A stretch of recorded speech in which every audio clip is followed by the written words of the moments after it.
Hello guys, welcome back to the channel. My name is Courtney King, and today's short talk is going to be about the pros of working for an American tech company over a European tech company. This is the third video in my 4-part series about American tech companies versus European tech companies. If you haven't seen the previous two, please go watch those right now. As for today, let's jump right into it. Okay, so my first pro of working for an American tech company has to do with PTO, and specifically unlimited PTO. My experience at American tech companies is that unlimited PTO is pretty common, and I think is becoming standard. My experience working with European tech companies were that they had more specific amounts of PTO, so you got 15 days, 20 days, or whatever.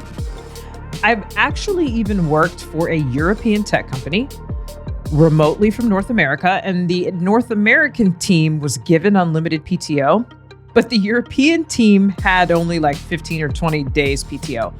I'm not sure what this is about. I mentioned in my previous video about this topic that it seems like my European coworkers had more federal holidays just spread throughout the year, so maybe they just don't see the need for unlimited PTO.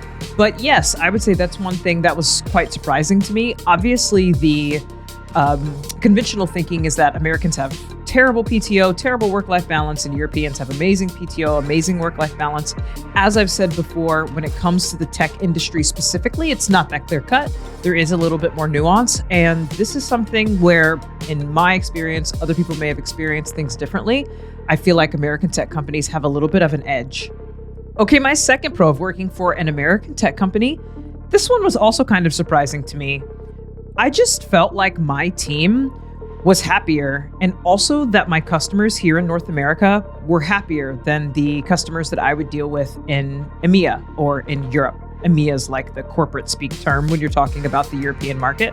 So if I say that, that's all that it means. But yeah, I felt like generally my coworkers were happier, my leadership was happier, and my customers were happier and also more enthusiastic about technology overall. I discussed this a little bit as well before in the previous videos.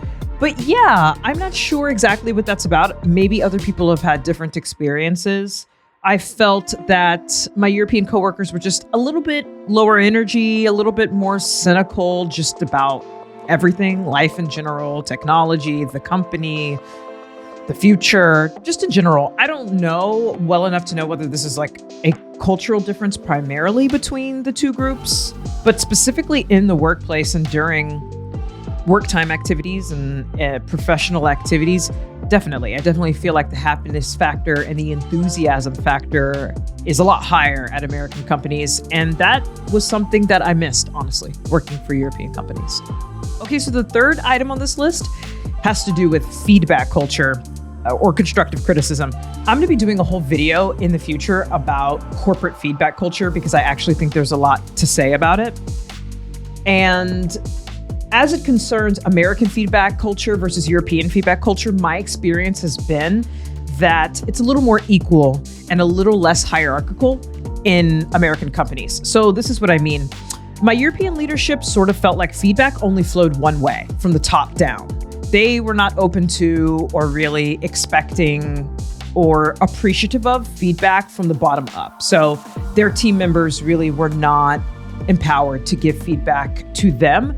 Feedback only flowed down, and it felt like it was somewhat frowned upon. It felt like they thought you were being insubordinate and sort of opening your mouth on things that weren't your business. I did have one leader in EMEA that was great about this, actually. She gave good feedback, bad feedback, all sorts of stuff. She took my feedback. She probably knows who she is. Shout out to you. Other than that, I felt like sort of a really negative experience around feedback. Also, speaking of negativity, feedback at European companies is inherently negative. In America, when you say feedback, that could be good or bad. And oftentimes, American companies make a conscious effort to give you both good and bad feedback, often at the same time. So they'll do this like sandwich technique.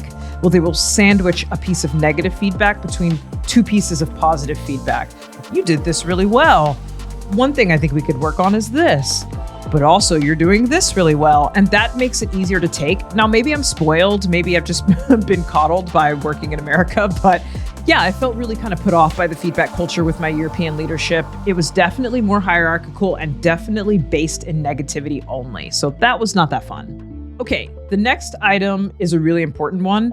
My role in the tech industry has to do with customer experience, let's say. And the success of my customers is basically how I make my money.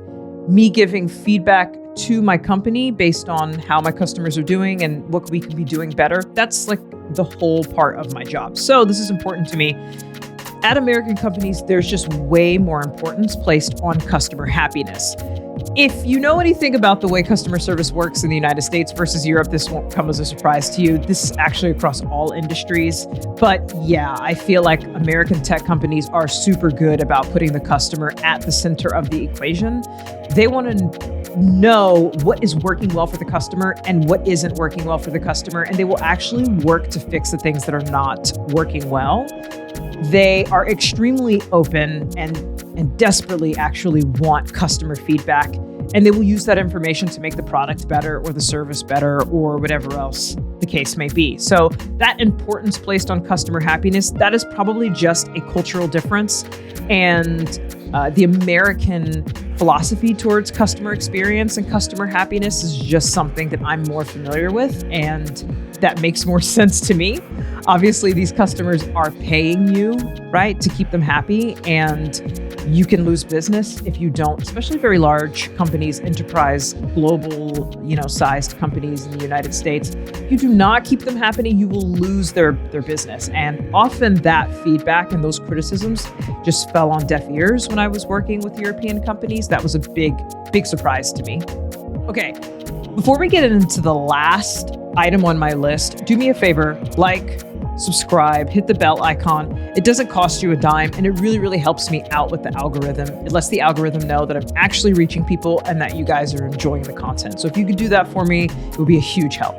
Okay, so the last and most important item on my list, this is going to be a quick one because there's just not a lot to explain here. The reality is that when you work for an American company as an American, you make more money. The money is just better. This is just a difference between markets and economies, right? There isn't a whole lot else to explain here.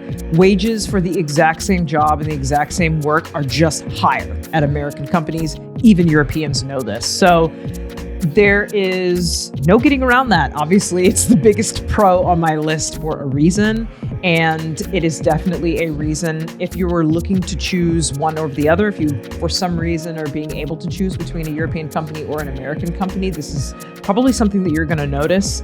And I think it's an absolutely valid reason to go with an American company. More cash always, baby. Okay, guys, that's it for me. The next video is going to be the last in this 4-part series. We're going to talk about the cons of working for an American tech company.